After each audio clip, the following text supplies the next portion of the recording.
بسم الله الرحمن الرحيم. السلام عليكم ورحمة الله وبركاته. إن الحمد لله. அன்றைக்கினிய எல்லாம் அல்ல அல்லாஹ்வின் நல்லடியார்களே, அல்லாஹ்வுடைய தூதர் நபிகள் நாயகம் ஸல்லல்லாஹு அலைஹி வஸல்லம் அவர்கள் நாளை மறுமை நாளின் ஒரு அடையாளமாக, ஒரு உன்னத அடையாளமாக விபச்சாரத்தை பற்றி அல்லாஹ்வுடைய தூதர் சொல்கிறாங்க. நாளை மறுமையை வருவதற்கு முன்னாடி விபச்சாரம் உங்களிடத்தில் அதிகரிக்கும், அப்படி அதிகரிக்காத வரை மறுமை நாள் வராது அப்படிங்கிற சிந்தனையை அல்லாஹ்வுடைய தூதரும் சொல்கிறாங்க. அப்படி இந்த விபச்சாரம் அதிகரித்து கொண்டிருக்கிற இந்த நிலையில் இன்று வாழ்ந்து கொண்டிருக்கிற உலக மக்களில் பல்வேறுவிதமான மக்கள் மத்தியில் இந்த விபச்சாரம் என்பது தலைவிரித்து ஆடுகின்ற ஒரு காட்சி நாம் பார்க்குறோம். இன்னும் சொல்ல போனால் இளைஞர் மத்தியில் இது அதிகமாக ஒரு நிலை காணப்படுகிறது.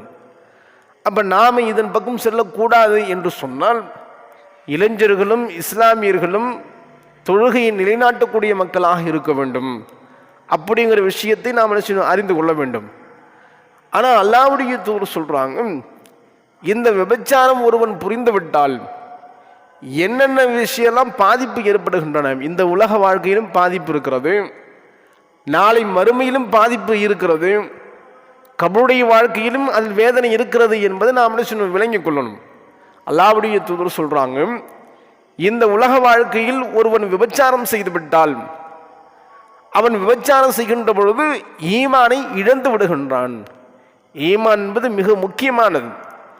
ஒருவன் ஈமானை இழந்து விட்டால் முஸ்லீமாக இருக்க முடியாது அந்த தருணத்தில். அதான் அல்லாஹ்வுடைய தூதர் சொல்கிறாங்க, விபச்சாரம் செய்கின்ற ஒருவன் ஈமான் கொண்டவனாக இருக்க முடியாது. ஈமானை இழந்து விட்டுத்தான் அந்த விபச்சாரத்தில் ஈடுபடுகிறான். ஒரு திருடுறான்னு வச்சுங்களேன், மோசடி பண்ணுறான், திருடுறான், பொய் பேசுகிறான், மது அருந்துறான். இது போன்ற நிலையில் ஈமானை இழந்து விட்டுத்தான் செய்கிறான், அந்த தீய காரியங்களில் ஈடுபடுகிறான். அல்லாஹ்வுடைய தூதர் சொல்கிறாங்க, அப்போ நாம் என்ன செய்யக்கூடாது, ஈமானை இந்த உலக வாழ்க்கையில் இழந்து விடக்கூடாது. அந்த தருணத்தில் ஒருவனுக்கு மரணம் ஏற்பட்டு விட்டால் அவன் நிரந்தரமாக நரகத்தில் தங்கிவிடுவான் என்பது நாம் என்ன சொல்லணும், அஞ்சக்கூடிய மக்களாக நாம் இருக்கணும். அடுத்து அல்லாஹ்வுடைய தூதர் சொல்கிறாங்க, கபர் வாழ்க்கையில் அவனுக்கு மிகப்பெரிய தண்டனை இருக்கிறது அப்படிங்கிற சிந்தனையை அல்லாஹ்வுடைய தூதரும் சொல்லி காட்டுறாங்க. அல்லாஹ்வுடைய தூதர் சொல்கிறாங்க, ஒவ்வொரு நாளும் ஃபஜ்ருடைய தொழுகை முடிந்த பிறகு அல்லாஹ்வுடைய தூதர் மக்களிடத்தில் சில கேள்வியெல்லாம் கேட்பாங்க. இன்னைக்கு யாராச்சும் நீங்கள் கனவு கண்டீங்களா? அல்லாஹ்வுடைய தூதர் சில கேட்பாங்க, மக்கள்கிட்ட கேட்கும்போது கனவுகள்லாம் கேட்பாங்க. உடனே மக்கள் சொல்லுவாங்க, கனவு கண்டிருந்தால் அதற்கான பதிலை அல்லாஹ்வுடைய தூதர் சொல்லுவாங்க, அப்படி இல்லைன்னா விட்டுடுவாங்க. ஒரு தருணத்தில் அல்லாஹ்வுடைய தூதர்கள் இப்படி கேள்வி கேட்கின்ற பொழுது சஹாபாக்கள் அல்லாஹ்வுடைய தூதர் நாங்கள் இன்னைக்கு கனவு காணல அப்படின்னு சொல்கிறாங்க. உடனே அல்லாஹ்வுடைய தூதர் சொல்லுவாங்க, நான் சொல்கிறேன், நான் ஒரு கனவு கண்டேன், அந்த கனவுடைய பொருளை பற்றி நான் உங்களுக்கு சொல்கிறேன் அப்படின்னு சொல்லிட்டு அல்லாஹ்வுடைய தூதர் நாங்கள் துவங்குறாங்க. அதில் 2 வானவர்கள் அல்லாஹ்வுடைய தூதரை கையை பிடித்து ஒரு புனித பூமிக்கு அழைத்து செல்கிறார்கள். அழைத்து செல்கிற அந்த பட்சத்தில் பல்வேறு விதமான காட்சிகள் காணப்படுகின்றன. பல்வேறு விதமான காட்சிகள் காண்பிக்கப்பட்டு மிக கோரமாகவும் கடுமையாக தண்டனைக்கு உள்ளாக்கப்படுகின்ற பல்வேறு நிகழ்ச்சிகளை அல்லாஹ்வுடைய தூதர்கள் பார்க்குறாங்க. பார்த்துட்டு இதில் ஒரு சம்பவம் என்ன வருதுன்னு சொன்னால், ஒரு அடுப்பு போன்ற ஒரு பொந்துக்கு நினைச்சாங்க போகிறாங்க. ஒரு பொந்து மிகப்பெரிய ஒரு பொந்தாக இருக்கிறது. அதில் போய் அல்லாஹ்வுடைய தூதர் நாங்கள் பார்க்கும் பொழுது மேற்பாகம் குறுகலாகவும் கீழே விசாலமாகவும் இருக்கக்கூடிய ஒரு காட்சியை பார்க்குறாங்க. பார்த்துட்டு இன்னும் கூடுதலாக அதில் பார்த்தோம்னு சொன்னால் கடுமையான நெருப்பு மூட்டமாக இருக்கிறது. அதில் அல்லாஹ்வுடைய தூதர் எட்டி பார்க்குறாங்க, வா ஃபீஹா ரஜுலுன் வா நிசாவுன் உராத்துன், அதில் ஆண்களும் பெண்களும் நிர்வாணமாக கிடக்கிறார்கள். அதில் எட்டி பார்க்கின்ற பொழுது ஆண்களும் பெண்களும் ஆடை இன்றி நினைச்சாங்க, நிர்வாண கோலத்தில் நெருப்பில் வெந்துகிட்டு இருக்கிறாங்க.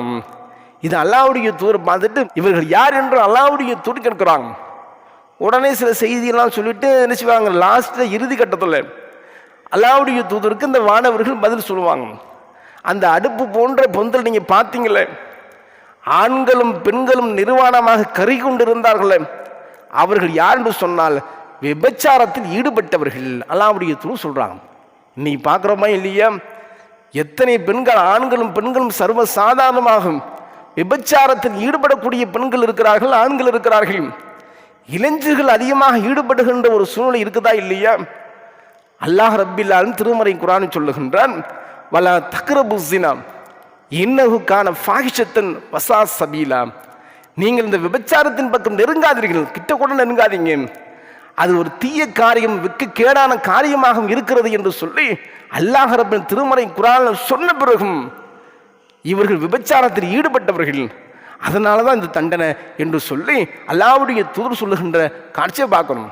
அது மட்டுமா, அல்லாஹ்வுடைய தூதர் சொல்றாங்க, ஃபயஸ்னு பிஹி ரஐத இல யௌமில் கியாமா, இது நாளை மறுமை வரைக்கும் நடைபெறும் என்று அல்லாஹ்வுடைய தூதர் சொல்றாங்க. சாதாரண ஒரு நாளோ 2 நாளோ 3 நாளோ அல்லது 1 வருடங்களோ இல்லை பல வருடங்களும் கிடையாது. கியாமத்தினால் எப்பவும் நமக்கு தெரியுமா, இது மன்னரை நடக்கக்கூடிய ஒரு வேதனை என்று அல்லாஹ்வுடைய தூதர் சொல்றாங்க. நாளை மறுமை வரை நடைபெறும் என்கிற சிந்தனை அல்லாஹ்வுடைய தூதர் சொல்லுகின்ற காட்சியாக இருக்கிறது. அப்ப இன்று வாழ்ந்து கொண்டிருக்கிற இஸ்லாமிய இளைஞர்கள், எந்த ஒரு இளைஞர்களாக இருந்தாலும் சரி, விபச்சாரத்தை பக்கம் ஒருபோதும் நெருங்கக்கூடாது. அது வெட்கக்கேடான ஒரு காரியமாக இருக்கிறது, அது ஒரு தீய வழியாக இருக்கிறது. அதன் பக்கம் செல்லாத நன்மக்களாக ஏக இறைவன் நம்ம அனைவரையும் அருள் புரிவான் என்று பிரார்த்தித்தவனாக என் உரை நிறைவேற்றுகிறேன். வாஹ்ருதுவானா அனில் ஹம்துலில்லாஹி ரப்பில் ஆலமீன். அஸ்ஸலாமு அலைக்கும் வரஹ்மத்துல்லாஹி வபரகாத்துஹு. சுப்ஹானக்கல்லாஹும்ம வபிஹம்திக அஷ்ஹது அல்லா இலாஹ இல்லா அன்த அஸ்தக்ஃபிருக வ அத்தூபு இலைக்.